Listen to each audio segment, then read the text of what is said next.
There is nowhere you need to be right now. Whatever the day carried, whatever weight it placed across your shoulders, whatever thoughts kept circling through the back of your mind, you can set all of it down now, gently, the way you might set down something fragile on a high shelf, knowing it will still be there in the morning, knowing you don't have to hold it through the night.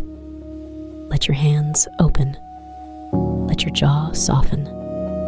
Let the muscles around your eyes release, one by one, like small knots slowly coming undone. You don't have to do anything with what you're about to hear. You don't have to remember it. You don't have to follow it carefully or understand it fully. It is simply a place, a warm, quiet, amber-lit place at the edge of a coast. And all you have to do is arrive there. Let the words carry you the way water carries a boat, slowly, without effort, without you having to row. Feel the surface beneath you now, the weight of your body settling, the way the mattress or the cushion or the floor accepts you, presses back just enough to hold you. Notice your breath without trying to change it. Notice the rise of your chest, the slow fall. And if your thoughts drift as we begin, and they will, because thoughts always do, simply notice them drifting, the way you might notice a leaf moving across water, and then let your attention drift back softly to the sound of this voice. You are safe. You are warm. You are about to go somewhere very quiet, very slow, and very far from anything that needs your attention tonight. Close your eyes and come with me. The first thing you notice is the smell. Salt, deep and mineral and ancient. The kind of salt that has traveled a long way over open water to arrive here. The kind that carries something almost sweet beneath it. The way the sea always carries that faint sweetness beneath its sharpness, as though the water itself is trying to remind you of something. And beneath the salt, warm copper. Not the sharp green smell of oxidized metal left out in the rain, but something gentler than that. The warm, almost woody smell of copper that has been worked and touched and breathed on for a very long time. Copper that has taken on something of the hands that have handled it. Copper that has been part of something alive. You are standing in a corridor. It is low and wide, built from pale driftwood. Wood that was once part of some other structure perhaps, or perhaps of no structure at all. Perhaps just timber that the sea wore smooth over years and years and years, and deposited here on this particular stretch of coast as a kind of offering. The walls on either side of you are fitted with panels of oxidized copper, riveted along their edges with brass fasteners that catch the light in small, warm points. You reach out with your fingertips and touch one of the copper panels, and the cold travels up through your fingers and into your hand slowly, not unpleasantly, just present. A reminder that the night outside is cool, that the air here carries the temperature of the tide. The copper has a faint texture under your fingertips, a roughness that is almost like the surface of still water just before something disturbs it, a texture you could trace for a long time without reaching the end of its small variations. Above you, the ceiling is low enough that the warm light coming from the amber glass fixtures mounted at intervals along the walls fills the whole space. There are no high shadows here, no corners of darkness. Everything is the same warm amber, the color of late honey, the color of a candle seen through a closed eyelid. And you stand in it and feel it on your face, the way you might feel the last warmth of an afternoon sun. The floor beneath your feet is driftwood planking, pale and smooth from use, and it creaks very softly when you shift your weight. A sound so gentle it barely registers, just a small wooden sigh beneath you, the building acknowledging your presence the way old buildings do, with a sound that means nothing, except, I know you are here, and you are welcome. You are in the amber fog cannery. Somewhere behind you, at some distance you can't quite measure, you can hear the sea. Not the crash of waves, nothing so dramatic as that. Just the long, slow wash of water receding from a shingle beach, the drag of small stones being pulled back, the breath of the ocean pulling itself out with the tide. It comes and it goes in a rhythm so steady and so slow that after a moment you stop registering it as sound at all and simply feel it. A pulse beneath the floor, a pulse in the salty air, the slow heartbeat of a coast that has been doing this for longer than anyone here can remember. You walk slowly forward. The corridor curves gently to the right, and as it curves, the amber light ahead of you deepens, and the smell of warm copper intensifies, and beneath it, something new begins to reach you, something mineral and faint and almost sweet. The smell of water that has been collected from the air itself, water that began as fog and was coaxed and gathered and pressed into something more concentrated, something that carries in it the specific temperature and texture of a particular morning's air, a particular hour's tide.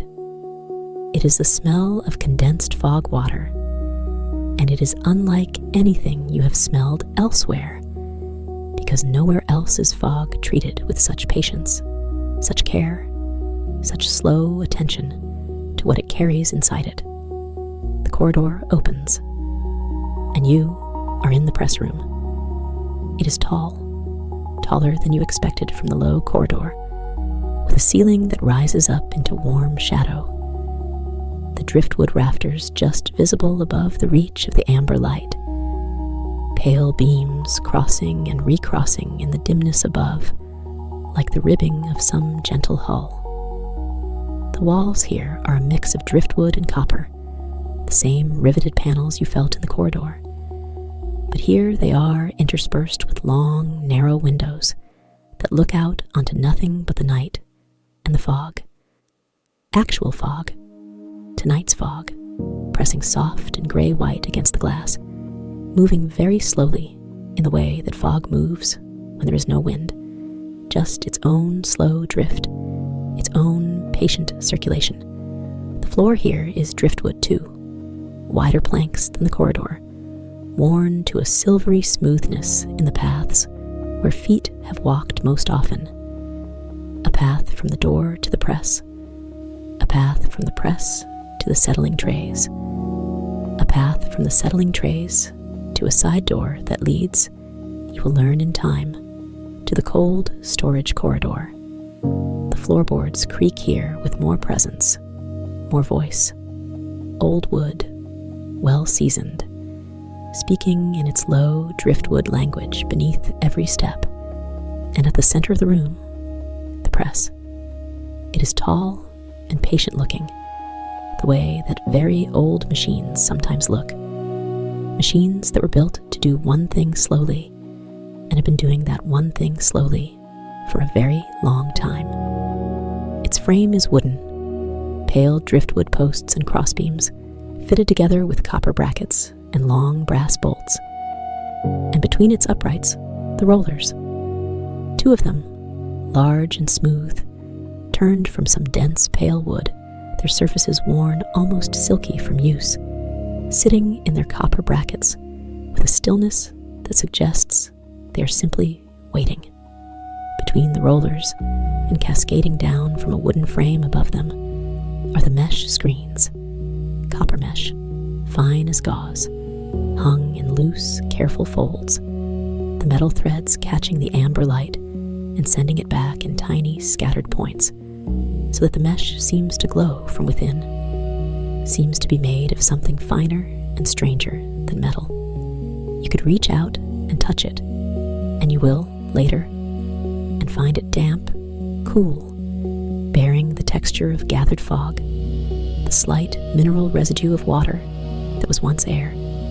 On the far side of the press, along the eastern wall, the settling trays are arranged on a long wooden table, shallow copper trays, each perhaps the size of a serving dish, their surfaces holding an inch or two of pale, slightly luminous liquid, fog water, gathered from the mesh screens during tonight's harvest, waiting in its slow patience to be pressed. Above the table, a row of amber glass cylinders stands on a high shelf, empty for now, their glass catching and holding the candlelight in warm amber pools, waiting to be filled, waiting to receive tonight's pressed fog, waiting to be sealed with their small brass lids and carried to the cold storage corridor, and working at the press, checking the tension of the mesh with the flat of their hand, running fingertips along the copper rollers, tilting their head to listen to some small sound the machine makes in the near silence, is the Presswright. They are unhurried. That is the first thing you notice, and it is the most important thing. They move through this room the way the fog moves outside the windows, without hurry, without impatience, without any quality of rushing toward or rushing away from anything. They are dressed in a pale linen apron over dark clothes, the apron stained in soft, overlapping patterns from many nights of this same work, pale yellow stains from fog water dried in the warmth of the room, faint greenish marks from copper handled over years, a soft amber darkening at the hem from some long ago spill of a pressed and finished cylinder. Their hands are the hands of someone who works with their hands, careful, deliberate, the skin faintly roughened, the fingers moving with the particular sureness of someone who has done the same careful tasks so many times that the tasks have become a kind of language. The hands speak on their own. You are simply here to watch, and in watching, to rest. The Presswright moves to the first of the settling trays and looks at it for a moment. Just looks, without touching, studying the surface of the fog water the way a reader studies a page, reading something in the slight luminescence of the liquid, in the faint patterns of condensation that have formed on the inner edges of the copper tray. Then they nod, very slightly, to themselves, a private acknowledgement of something only they would know, and they reach for the long-handled copper ladle hanging on a hook at the end of the table. The ladle is old. You can see it from here. The handle worn smooth where hands have gripped it thousands of times, the bowl darkened with use, a slight asymmetry to it that speaks of repair, of a small dent worked out imperfectly, lovingly, long ago.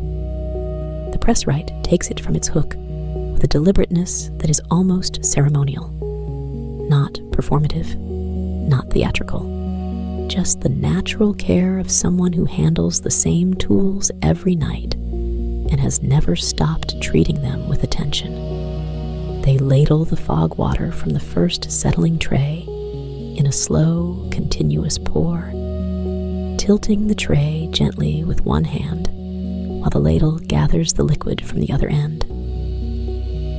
And they carry the ladle, full now, to the press and begin to pour the fog water slowly across the upper copper mesh screen, a slow rain of mineral sweet water spreading across the gauze fine metal, spreading and sinking, and beginning its slow passage through the layers of mesh toward the rollers waiting below.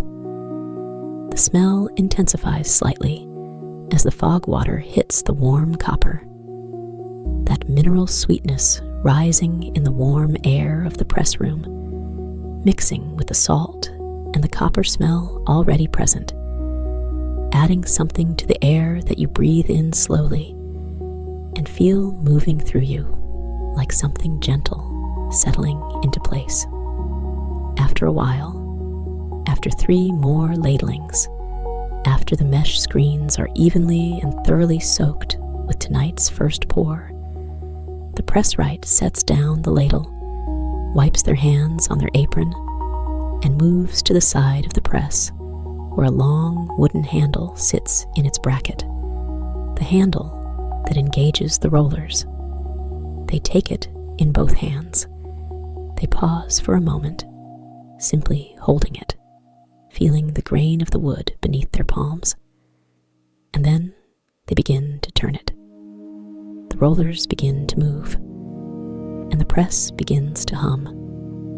It is a low sound, lower than you expected, deeper than the size of the machine would seem to allow. A resonant, wooden hum that seems to come not just from the rollers, but from the whole frame of the press, from the driftwood posts and crossbeams themselves, as though the wood still remembers being part of something larger, something that floated and moved on the water, and has never entirely forgotten the feeling of vibration. The hum fills the room without overwhelming it, the way the smell of the copper fills the room, not sharp, not intrusive, just present, just woven into the air and the amber light and the distant wash of the tide, like one more thread in a fabric that is mostly silence. You listen to it. You find that you have been holding a small amount of tension somewhere across your shoulders, a tightening you didn't notice until now, and that the hum of the press is loosening it, slowly, the way a long exhale loosens the chest. The Presswright turns the handle in a slow, steady rhythm, not fast, not slow enough to be effortful, just a pace that the machine seems to prefer, a pace that keeps the rollers turning in that low resonant register, that keeps the hum constant and even. The fog water is being pressed through the lower mesh now, droplet by droplet, the lightest and most volatile parts of it passing through, while the heavier, more complex fractions are held in the mesh, held and concentrated. And when enough pressure has been applied, when the press has done its patient work, what emerges into the collection cup below the rollers is something other than what went in, something thicker, something that catches the amber light differently, something that holds, suspended in its slight viscosity, whatever the fog was carrying when it arrived off the water tonight. The press hums. The amber light rests on everything. You breathe in the salt and the warm copper and the faint mineral sweetness of the fog water, and you let your shoulders drop a little further, a little further. After a while, you have no sense of how long. Time moves differently in this room, on this coast, in this particular amber light. The Presswright slows their turning and brings the handle to rest. The rollers still gradually, the hum descending in pitch as they slow, dropping from that warm, low resonance down through something almost subsonic before the room settles back to its near silence. The near silence has the quality of a room that recently held music, not empty, not absent, but resting, holding the shape of the sound that was just in it. The Presswright moves to the collection cup. It sits in a copper bracket below the press, a deep, wide cup of the same oxidized copper as everything else in this room. And in it now is the first pressing of tonight's fog.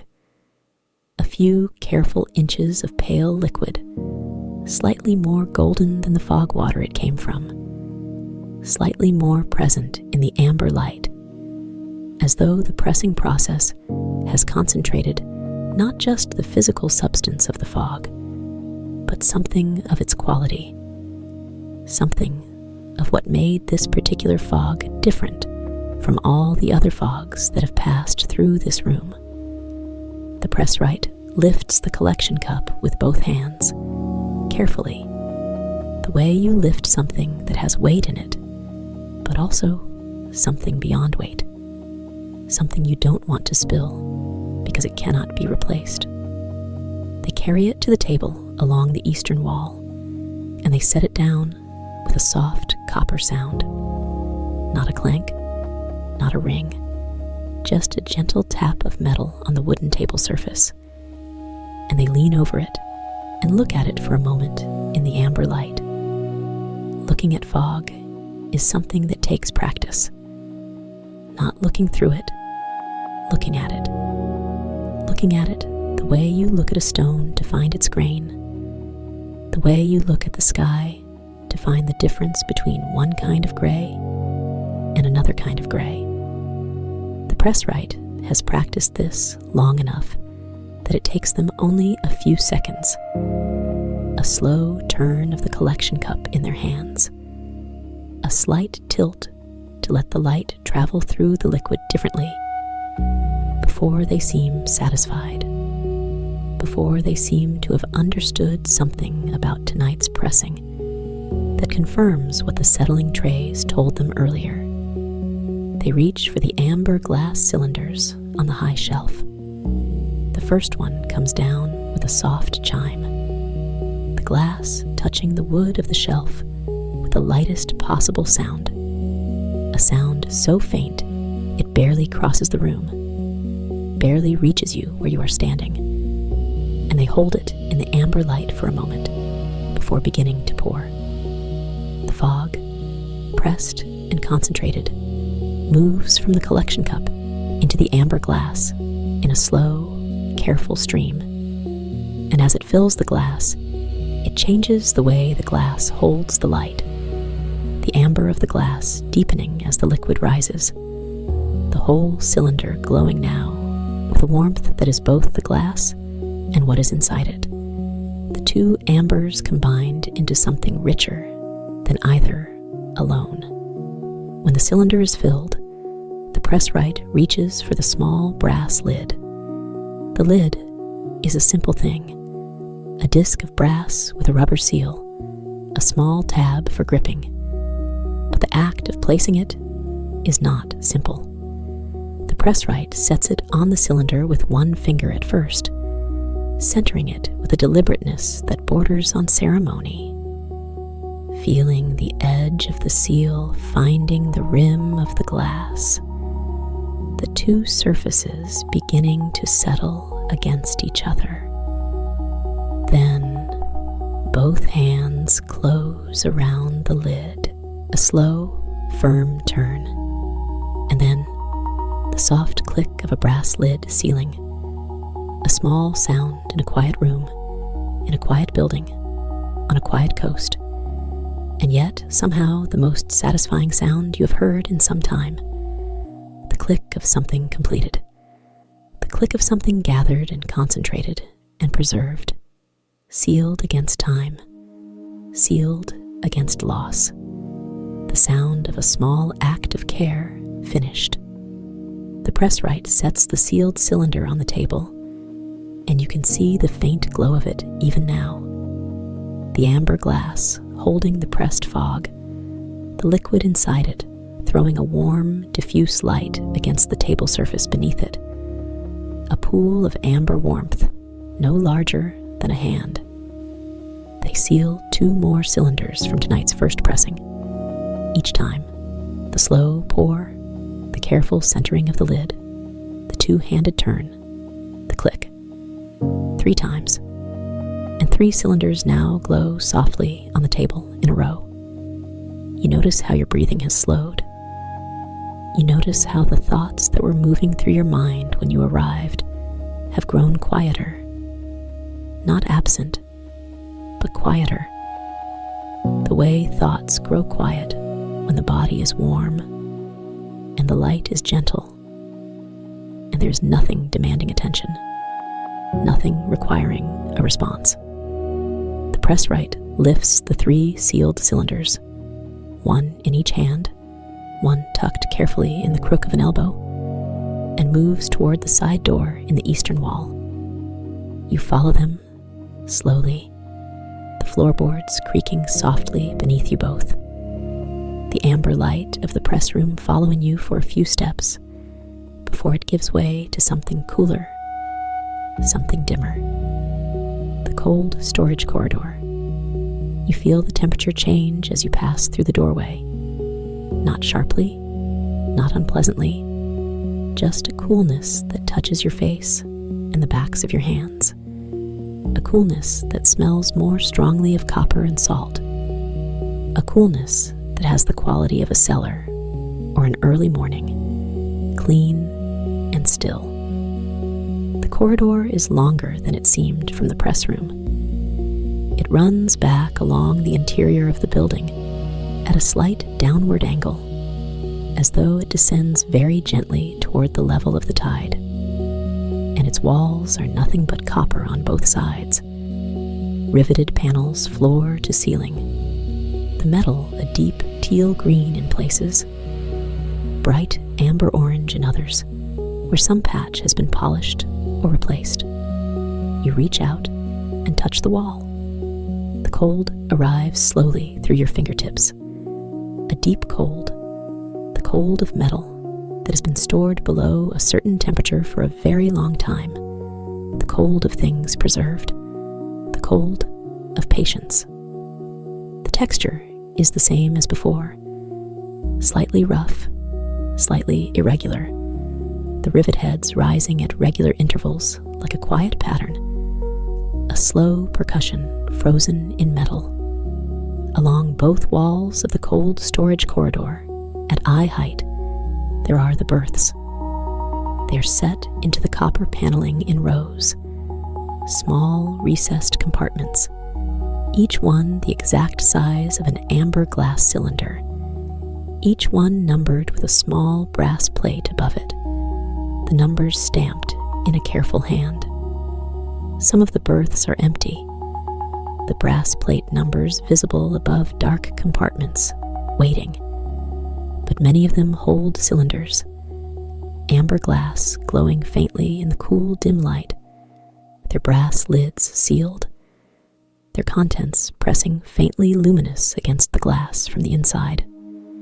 The whole corridor glows with them, softly, as though you are walking through a hall of very small lanterns, a hall of things carefully preserved and quietly waiting, each one containing something gathered from a specific night, a specific tide, a specific hour's worth of fog.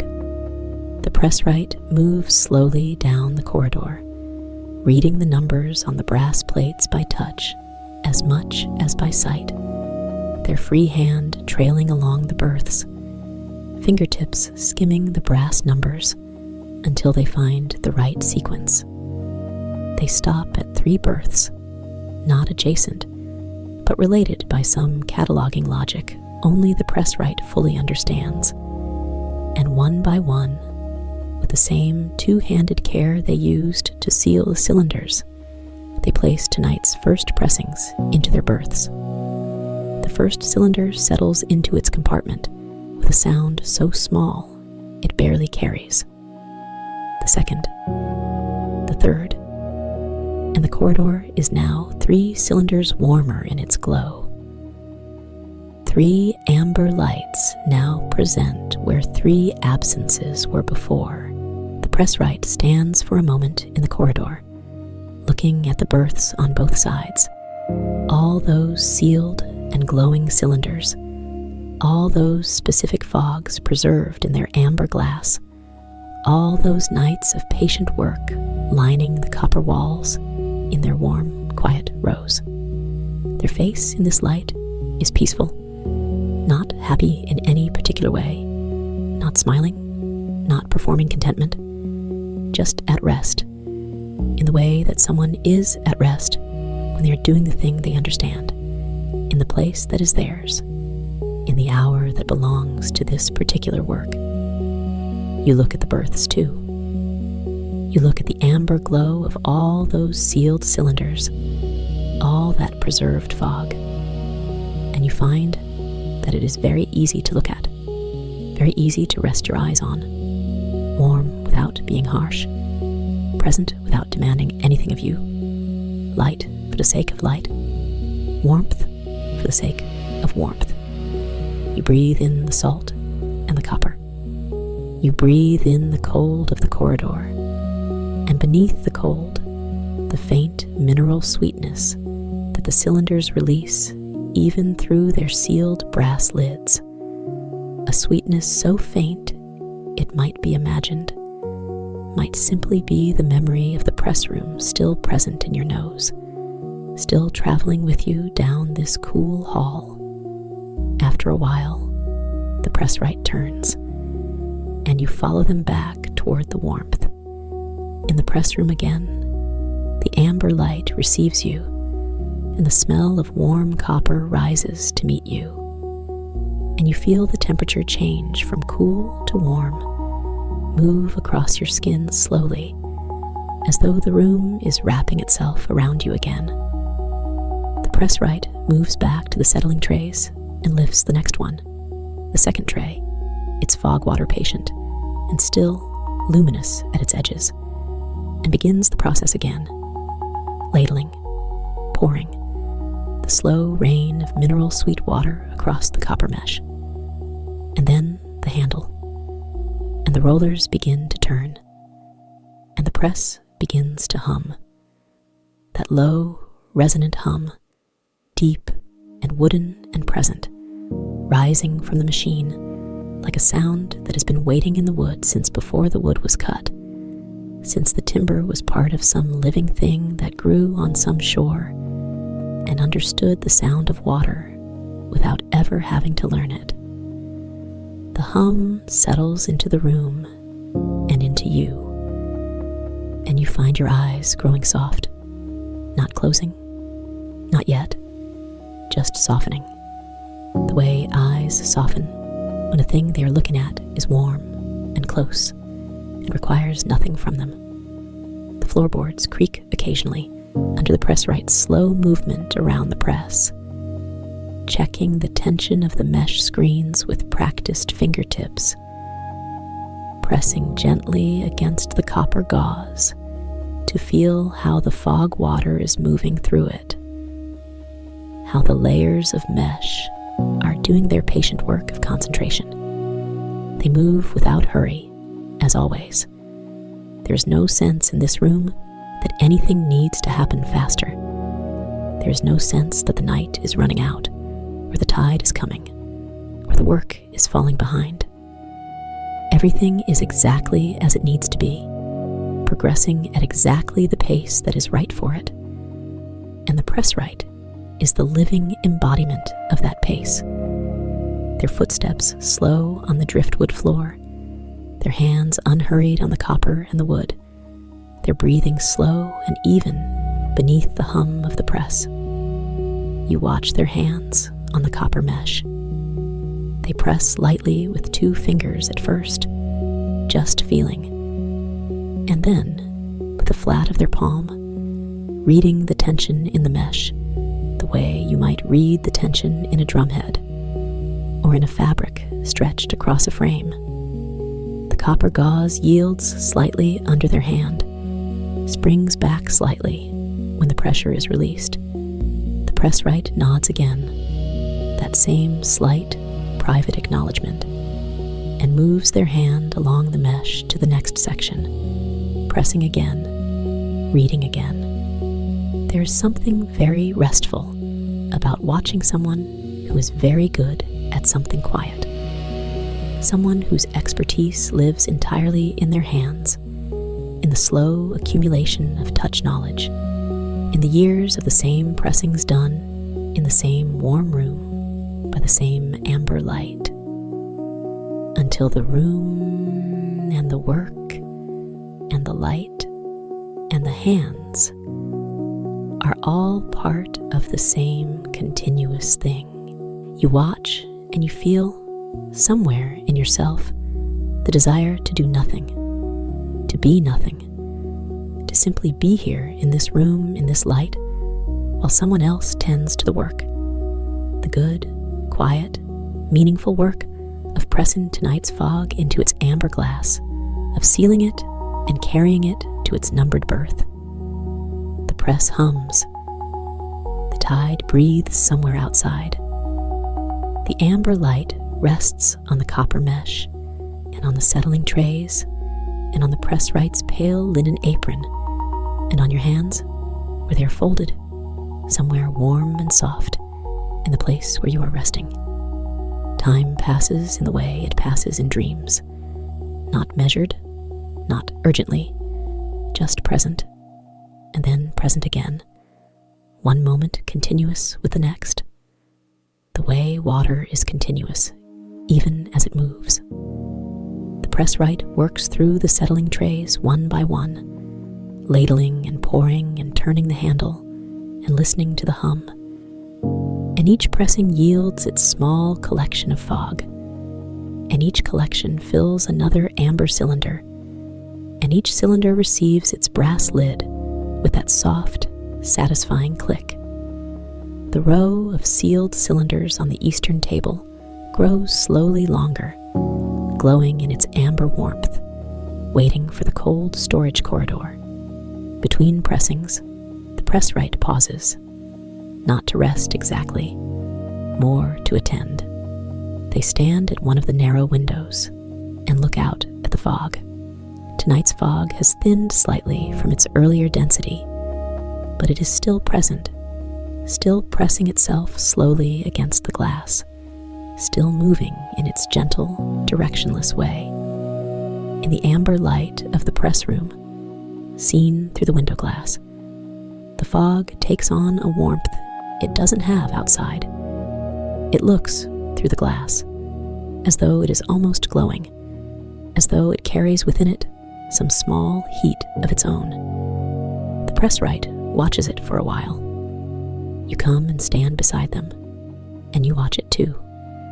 There's something about fog at this hour, something about the way it moves without moving, advances without advancing, fills a space while seeming to have no substance, no edge, no clear beginning or end. It is the softest thing the world makes, softer than cloud, because you can walk into it, softer than mist, because it stays, because it persists, because it settles rather than drifting. And here, on this particular coast, at this particular cannery, fog is not something to be waited out or complained about. It is the material, the raw substance, the thing that makes all this possible. Without fog, there would be no settling trays, no press, no amber glass cylinders glowing in their berths in the cold storage corridor. Without fog, this place would have no purpose. And so, the fog is treated with a kind of gratitude here. A quiet and entirely unsentimental gratitude.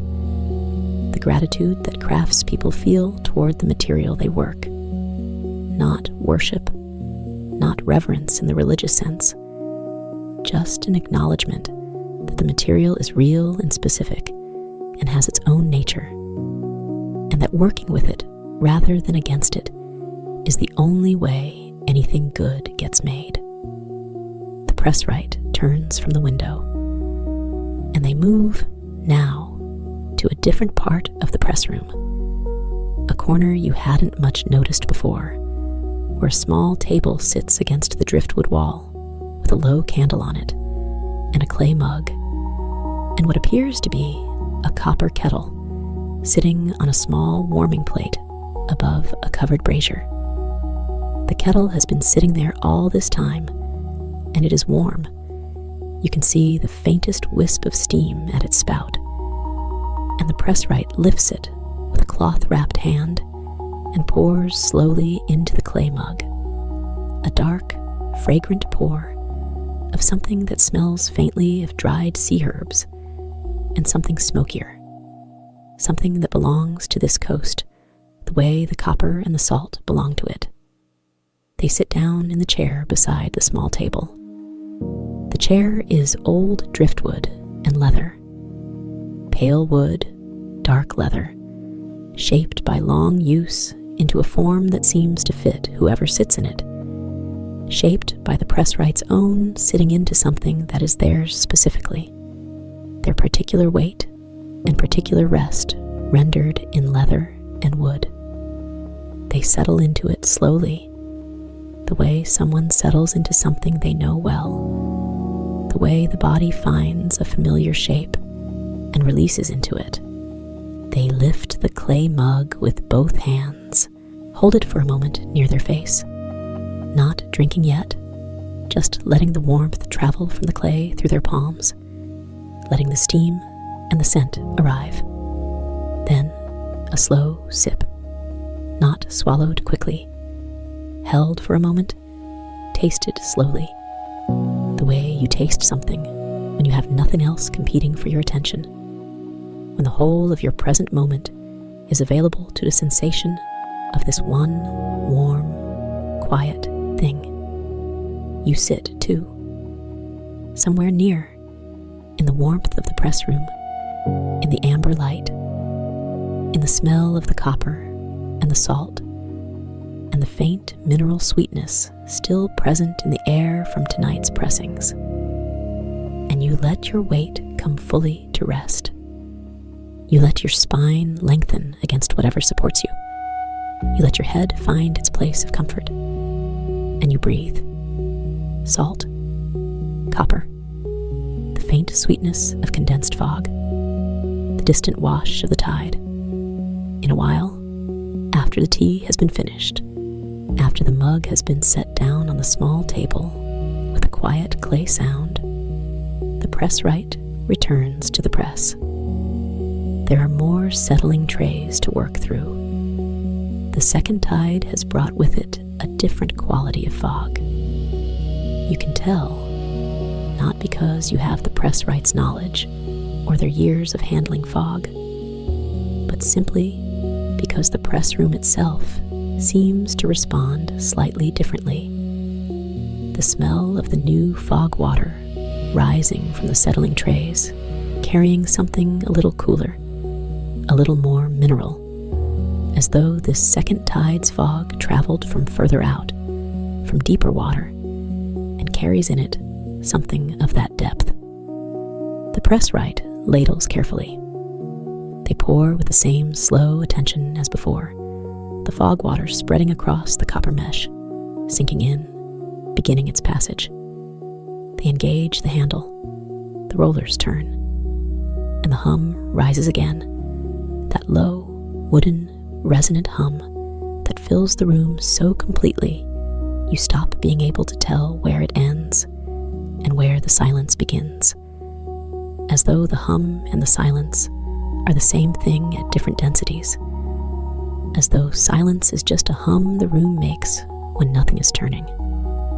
Your body is heavy now, not uncomfortably heavy, not the heaviness of exhaustion or anxiety, the good heaviness, the settled heaviness, the heaviness of a body that has been in a warm place long enough to remember that it knows how to rest, that it was built for this, that the muscles and the bones and the slow circuitry of the nervous system were all made with rest in mind, were made to do exactly this, to release the day and sink, and let the night be the night.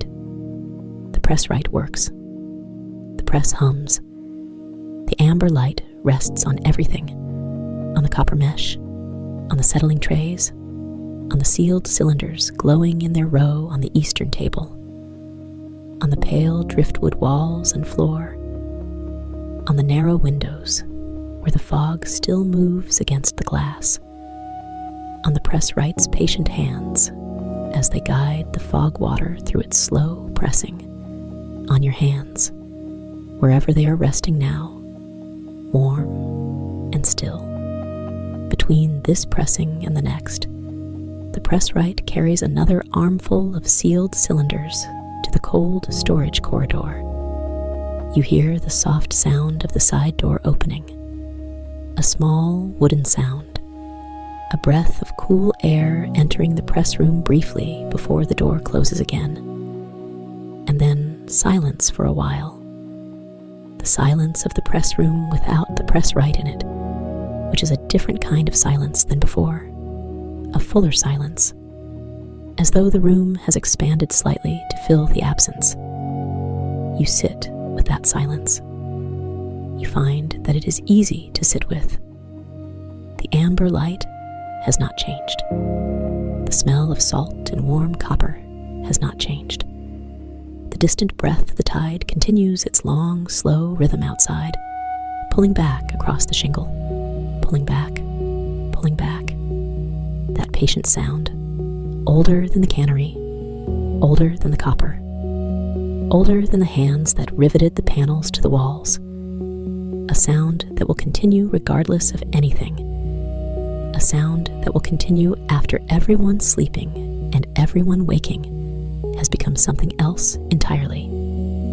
There is comfort in that, somehow. In the continuity of it. In the indifference of it. The tide does not know that you are tired.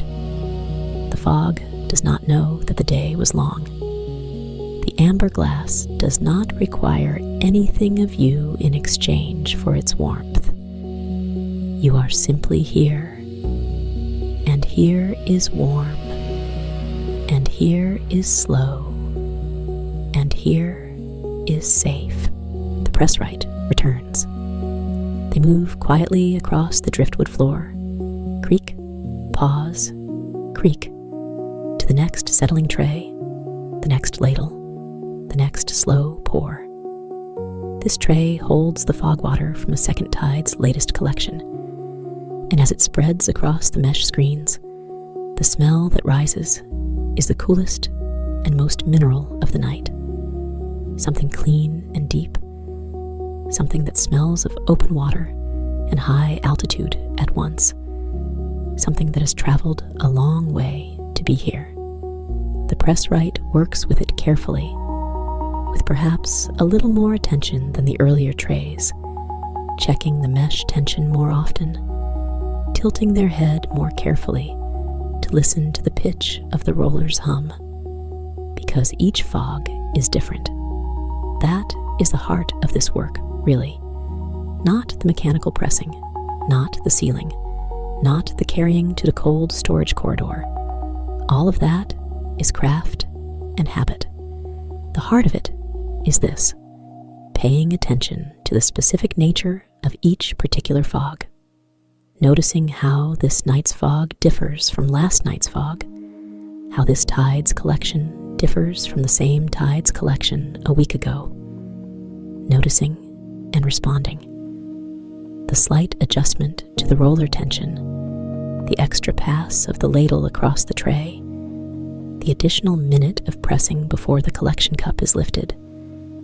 These small calibrations that only someone who has pressed fog for a very long time would know to make, and only someone who is paying close attention would think to make even then. Attention is the rarest thing. Slow, patient, undistracted attention to one thing over a long time. We spend so much of life with our attention scattered across many things at once, many concerns and obligations and unfinished tasks, all present simultaneously in the mind, all pulling gently in different directions. And then, occasionally, rarely, you are in a place or in a state where your attention is gathered and quiet and fully present to what is here. And in those moments, what is here becomes very clear and very beautiful and very enough. This room is enough. this amber light, this hum, this salt and this copper, and this faint sweetness in the air. The slow, patient work of hands that understand what they're doing. The glow of sealed cylinders in their numbered berths. The tide, still breathing, somewhere beyond the pale driftwood walls. The Presswright finishes the last pressing of the second tide. They lift the final collection cup, this one holding the deepest, coolest, most mineral pressing of the night, and they pour it with great care into the last amber glass cylinder on the shelf. It fills slowly, this final cylinder, the liquid rising in the amber glass with a deliberateness that seems to match the pace of the whole night, that seems to have been moving at this pace since the beginning, and is simply now arriving, calmly, at its completion. They set the cylinder on the table. They reach for the final brass lid. They center it with one finger. They feel the seal find the rim. They close both hands around it, and they turn, slowly, slowly. And the click, when it comes, is the softest click of the night, the quietest completion, the last sealed thing. For a moment, the Presswright simply stands at the table, both hands still resting on the sealed cylinder, looking at the row of amber glass glowing in the warm light. All of tonight's fog, gathered and pressed and concentrated and preserved. All of the specific quality and texture and mineral sweetness of this particular night's air, held now in these cylinders, sealed, catalogued, ready for their berths. They lift the last armful, and they make the final trip to the cold storage corridor.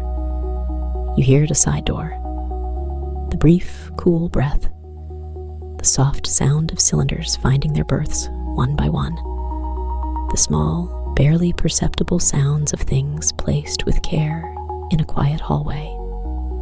3, then 4, then the last, and the corridor glows a little warmer than it did at the beginning of the night, and the Presswright returns to the press room and stands for a moment looking at the machine. The wooden rollers still now, the copper mesh hanging in its quiet folds, the collection cup empty and rinsed and replaced on its bracket, the settling trays empty and stacked at the end of the eastern table. Everything returned to its starting order.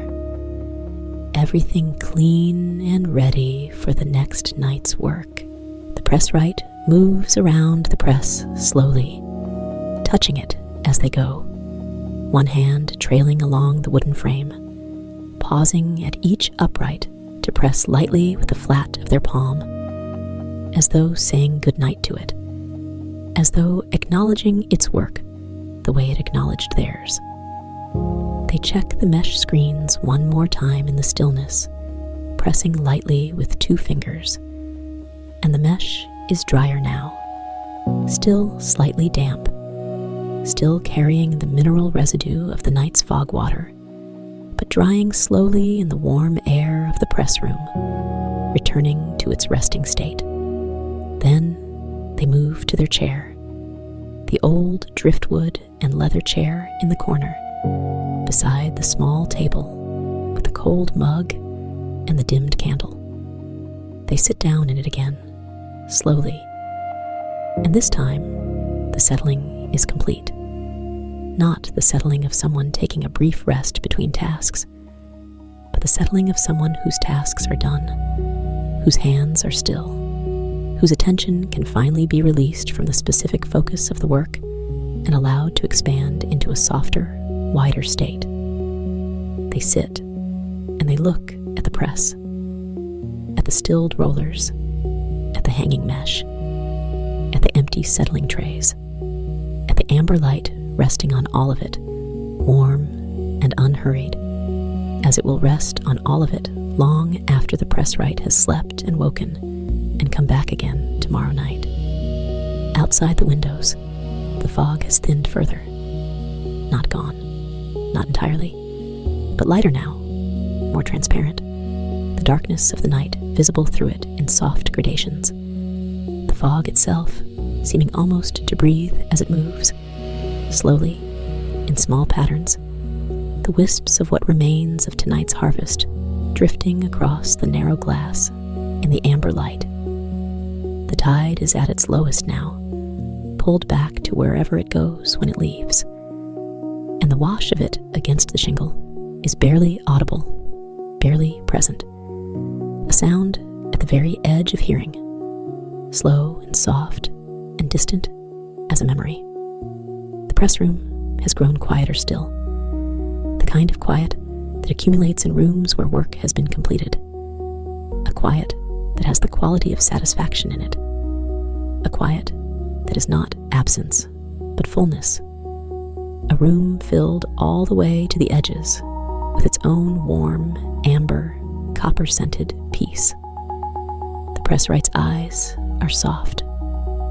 They are looking at something, or looking at nothing, in the middle distance of the press room, where the amber light falls most evenly, where the copper mesh catches it most gently, where the wooden rollers sit in their brackets, like two quiet, patient things that have done what they were made for tonight, and are resting now, as simply and completely as things rest when they have no more to do.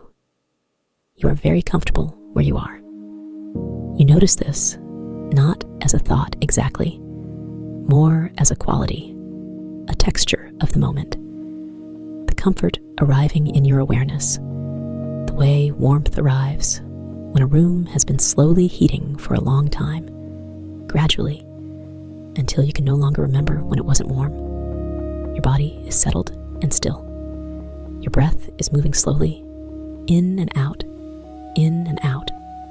the way the tide moved tonight, slow and patient and continuous, with no urgency in either direction. The smell of salt, the smell of warm copper, the faint mineral sweetness of fog, the amber glow behind your eyelids, the amber glow that you carry with you, even with your eyes closed, that warmth and that color that you breathed in along with the salt and the copper all night, and that now lives somewhere inside you, somewhere warm and quiet and amber. The press is still. The tide is far out.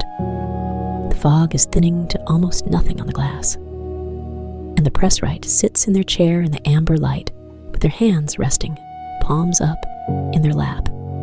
Open, relaxed, the hands of someone who has done good work and is now simply here, simply present, simply resting without needing anything from the rest. You are here too. You are simply here, in the warmth, in the amber. The hum of the rollers is only a memory now, and yet you can still feel it, just slightly, in your chest, in the slow, deep register where sound and sensation blur together, where the body holds on to things it found comforting even after those things have grown quiet. That low, resonant wooden hum, deep and patient, the sound of something turning in a slow, steady rhythm in a warm room by amber light, the sound of fog being pressed into something lasting, something sealed, something preserved and glowing softly in its numbered berth. You carry that hum.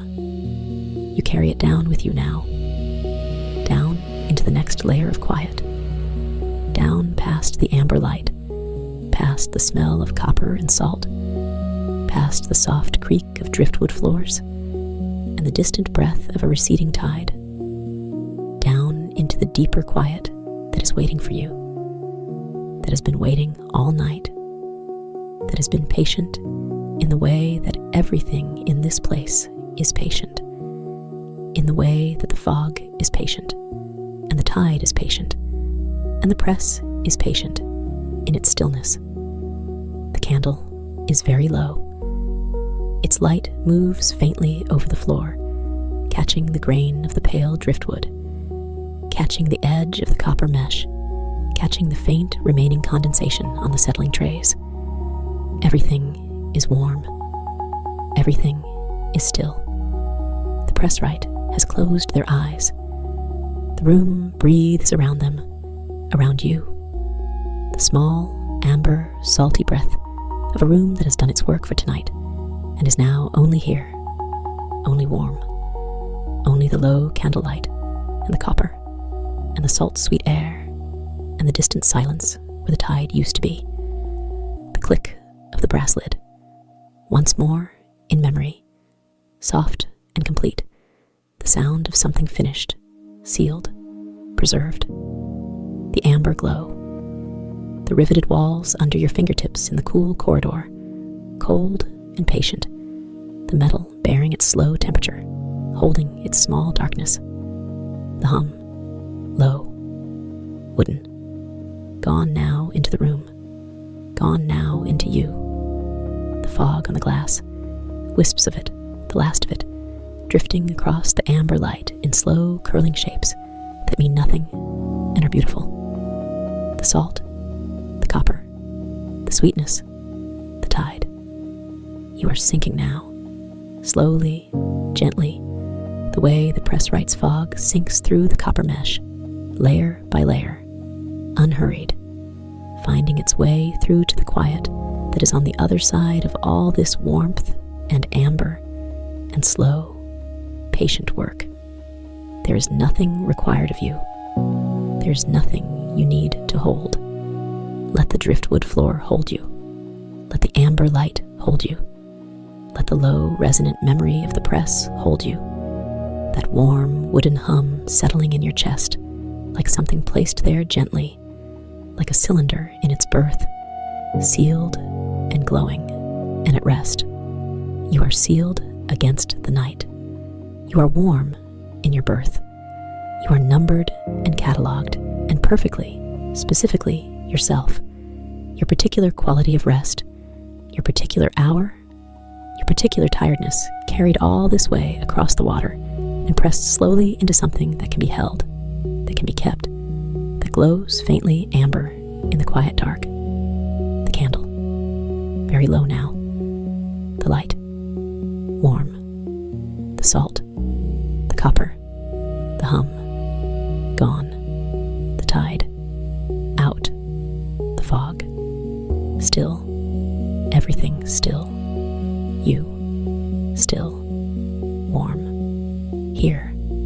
Safe. Rest.